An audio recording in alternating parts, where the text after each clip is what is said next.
একদিকে আমাদের শত শত বাচ্চারা হচ্ছে বিনা চিকিৎসায় এক ধরনের মারা যাচ্ছে, আর অন্যদিকে এই দেশের রাষ্ট্রপতি ২২ জনের বহর নিয়ে এই দেশের কোটি কোটি টাকা খরচ করে বিদেশে চিকিৎসা নিতে গিয়েছেন। এই টাকাগুলো তো আসলে নাগরিকদের, সাধারণ মানুষের, খেটে খাওয়া মানুষদের টাকা। এই যে এখন হাম আছে, নিউমোনিয়া আসে বা অন্য ধরনের যেই সমস্ত সংকটগুলো সামনে আসে, এইটা মূল আসলে কাঠামোগত একটা সংকট। আমরা দেখি যে স্বাধীনতার পর থেকে এখন পর্যন্ত যারাই এই রাষ্ট্র পরিচালনার হাত দিয়েছে, তাদের কারোই আসলে স্বাস্থ্য ব্যবস্থা বলেন, চিকিৎসা ব্যবস্থা বলেন, দুদক বলেন, এইগুলার প্রতি তাদের কোনো দায়িত্ব নাই, দায়বদ্ধতা নাই। তার কারণ হচ্ছে চোখের সামনে স্পষ্ট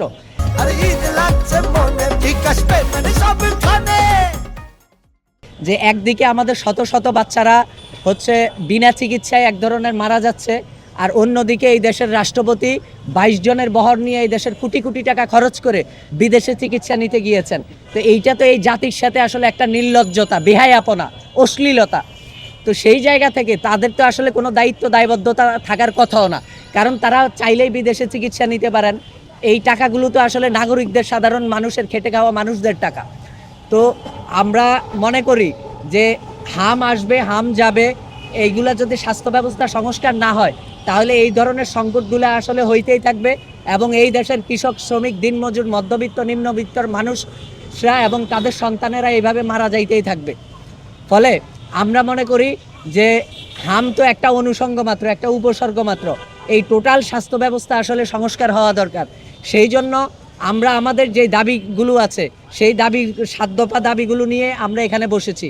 কিন্তু সরকার আসলে কার্যকর কোনো ভূমিকা পালন না করে উদুর পিণ্ডি বুদুরগারে আসলে চাপিয়ে দিচ্ছে। এই সরকার মানে এই মৃত্যুর জন্য, এই অব্যবস্থাপনার জন্য দায়ী করছে হচ্ছে ইন্টেরিমকে, ইন্টেরিমের ক্ষমতাসীনরা দায়ী করছে আওয়ামী সরকারকে, তারা আবার পূর্বের বিএনপি সরকারের কথা বলছে। তাইলে এই প্রক্রিয়া তো আসলে চলমান। তাইলে আমাদের কথা হচ্ছে, আমাদের নাগরিক জায়গা থেকে আসলে প্রশ্ন হচ্ছে, এখন তো আপনারা ক্ষমতায় আছেন, এখন তো সমস্ত দায়িত্ব, দায়বদ্ধতা আপনাদের। তাইলে সেই জায়গা থেকে সাবেক যদি কেউ এই অব্যবস্থাপনার জন্য দায়ী হয়, তাদেরকে আপনারা ধরে আইনের আওতায় নিয়ে আসেন না কেন?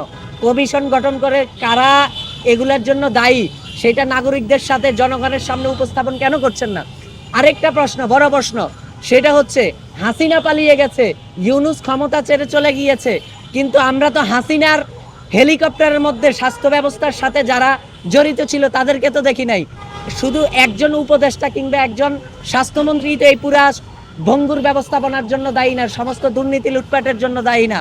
যারা স্বাস্থ্য ব্যবস্থার যারা আছে, সচিবরা কোথায়, আমলারা কোথায়, আমলাতন্ত্র কোথায়? ওরা তো হাসিনার হেলিকপ্টারে উঠে নাই। হাসিনার হেলিকপ্টারে তো আমরা স্বাস্থ্য ব্যবস্থার যেই পরিচালক, ডিজি কিংবা সচিব, তাদেরকে তো আমরা দেখি নাই। তাইলে তারা তো এখনো আছে। কয়জন সচিব পালিয়ে গেছে, কয়জন আমলা পালিয়ে গেছে, কয়জন ডিজি পালিয়ে গেছে, তারা কিন্তু এখনো সেই কাঠামোর মধ্যেই আসলে আছে। ফলে এইখানের মূল কালপিটরা হচ্ছে এই আমলাতন্ত্র, এই রাষ্ট্রের যে কাঠামোগত বিষয়টা আছে সেইটা। ফলে আমরা মনে করি এই টোটাল স্বাস্থ্য ব্যবস্থা আসলে সংস্কার হওয়া দরকার। সেই দাবিতে আমরা এখানে অবস্থান কর্মসূচি পালন করছি।